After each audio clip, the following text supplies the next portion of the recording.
À segunda-feira contamos com a rubrica de tecnologia com Nuno Ribeiro. Bom dia, Nuno, Bom muito dia. obrigada. E começamos pela Microsoft, que anunciou uma vaga de despedimentos de 7.800 colaboradores e também duas mudanças estratégicas. Para já os despedimentos, porquê esta vaga tão grande? Tem a ver com estas duas mudanças estratégicas em particular, ou seja, a Microsoft já tinha feito aqui há uns meses também um grande despedimento de colaboradores e iniciou agora mais uma fase.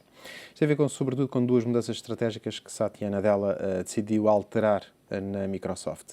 A primeira tem sobretudo a ver com a área mobile e é aqui que incide o grande foco dos despedimentos. Tem a ver com a questão da Nokia, que a Microsoft tinha adquirido e que adquiriu em setembro de 2013 e depois concretizou em 2014.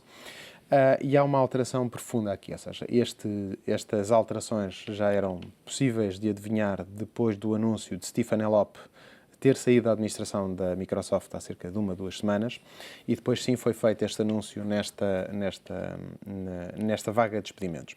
O que é que a Microsoft fez em concreto aqui? Ou seja, a Microsoft de Steve Ballmer tinha tentado seguir o modelo da Apple em que criava software e hardware. Iniciou-se com os Surface, também antes da entrada da compra da Nokia já tinha iniciado um processo para desenvolver smartphones com o Kine, que também não correu bem. E, portanto, a ideia era que uma empresa como a Microsoft pudesse, à semelhança da Apple, fazer hardware e software. Porquê que há esta corrida? Porque, de facto, a Apple conseguiu ter um sucesso enorme no desenvolvimento do seu negócio mobile, com o iPhone a representar mais de 50% das suas vendas. O modelo foi copiado não apenas pela Microsoft, que até foi mais tarde, do que também pela Google. Ou seja, a Google, se nos recordarmos também do passado, comprou a Motorola por cerca de 12 mil milhões de dólares e depois, mais tarde, acabou também por vender.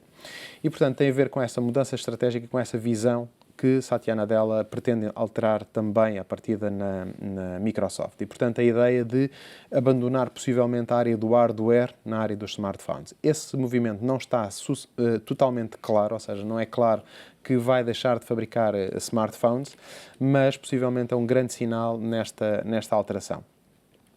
Já agora, só um pequeno parênteses ainda sobre a questão da Apple e a comparação da Apple com os restantes players pelo facto de fabricar hardware e software. A Apple apresentou na semana passada uma nova campanha de comunicação do iPhone.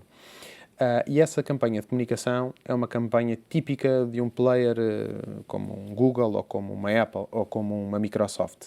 Descola claramente aquilo que é a estratégia de comunicação da Apple e, portanto, é uma crítica negativa à Apple que fica aqui, ou seja, em que a Apple fala com o consumidor mostrando produtos, explicando a vantagem do seu produto face à concorrência, que é o facto de ter hardware e software. Esta não foi a forma como Steve Jobs tinha habituado os seus consumidores a comunicar as marcas, ou seja, nós víamos anúncios dos novos iPhones, dos novos iPads, que nem falavam do produto, às vezes mostravam muito pouco até do produto, e era uma campanha muito emocional. E a Apple fez uma alteração na comunicação, espero que tenha sido apenas este pequeno lapso, de entrar numa comunicação muito racional e menos emocional. E, portanto, basicamente colando-se àquilo que é a comunicação tradicional dos restantes players nesta área, puxando, obviamente, pelo aquilo que é a sua forma de se demarcar do terreno, dos seus concorrentes. Mas, portanto, tem a ver com este impacto desta alteração, voltando à Microsoft, desta alteração nesta saída destas pessoas. Tem um impacto negativo de cerca de 7,6 mil milhões de dólares, portanto, que tem a ver com aquilo que era o goodwill esperado em cima da Nokia e, portanto, basicamente, o desaparecimento desta unidade de smartphones.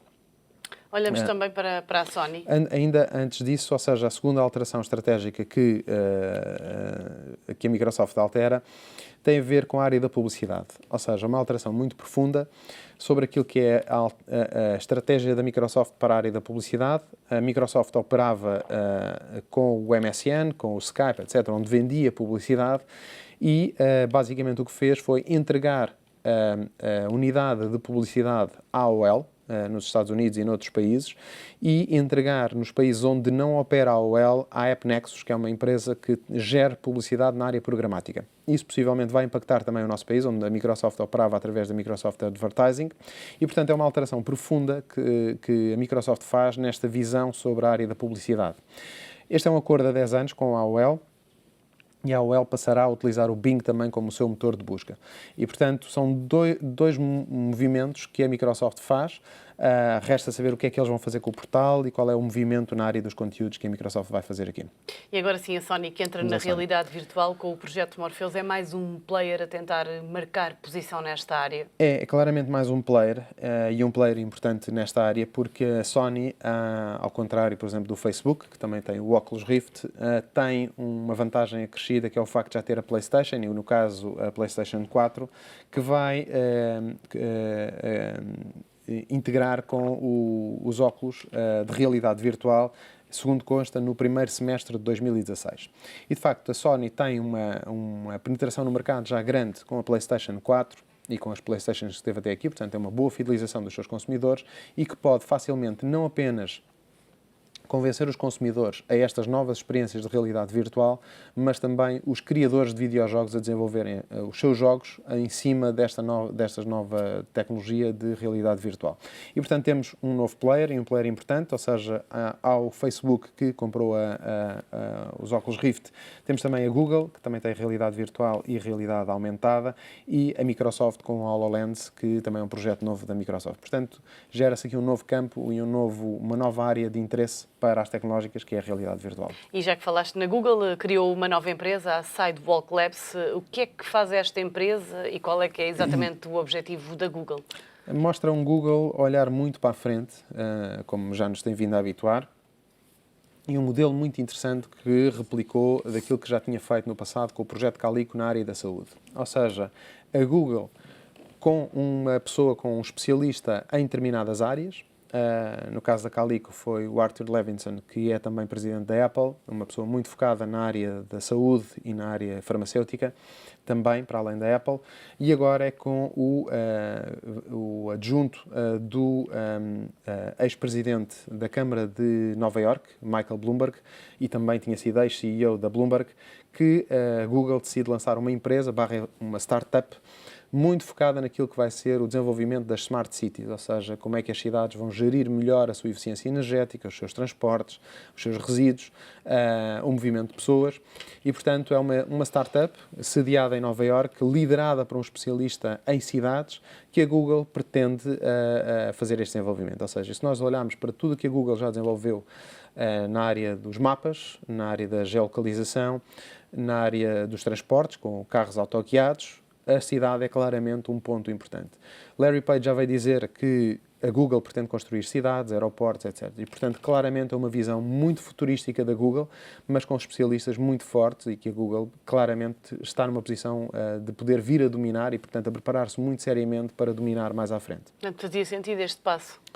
Eu acho que faz todo o sentido para a Google, ou seja, naquilo que é a visão de Larry Page, ele basicamente retirou-se de algumas áreas da operação e veio dizer que se colocou a pensar a big picture, e nesta big picture da Google, que são várias peças de puzzle a caminharem todas juntas, claramente a área das cidades e a área da gestão das cidades, das smart cities, faz todo sentido e é uma peça de puzzle muito importante. Ou seja, se nós olharmos para o estado da saúde das pessoas que o Google vai conseguir saber, assim como a Apple, assim como outros players, e cruzar a informação com aquilo que é a gestão das cidades, a gestão dos hospitais, a gestão dos aeroportos, portanto, claramente o Google tem aqui um ponto muito interessante para desenvolver nos próximos anos. E esta empresa já começou a trabalhar efetivamente? É uma startup, foi criada, apenas tem um site a informar que já existe, como é que foi constituída, quais são os objetivos, tem um blog com alguns posts a explicar os objetivos da empresa, basicamente julgo que tem 2 posts apenas, basicamente 2 notícias sobre a empresa, basicamente foi apenas um anúncio de que a empresa vai efetivamente acontecer. Mas e está a ser lançado. Tendo em conta que a Microsoft vai despedir, será que a Google vai contratar para esta nova empresa? Vai ter que contratar, se calhar não o mesmo perfil de recursos, claramente pessoas especializadas na área da área das cidades, não parece que seja isso que a Microsoft está a despedir, mas vai ter que contratar certamente muitas pessoas nesta área.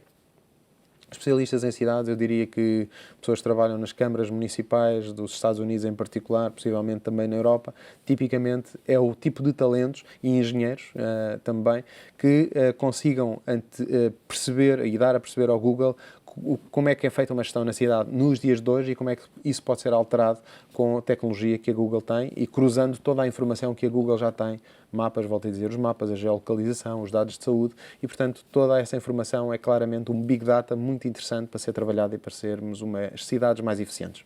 Nuno Ribeiro, muito obrigada pela tua presença neste espaço dedicado à tecnologia e até para a semana. Até para a semana.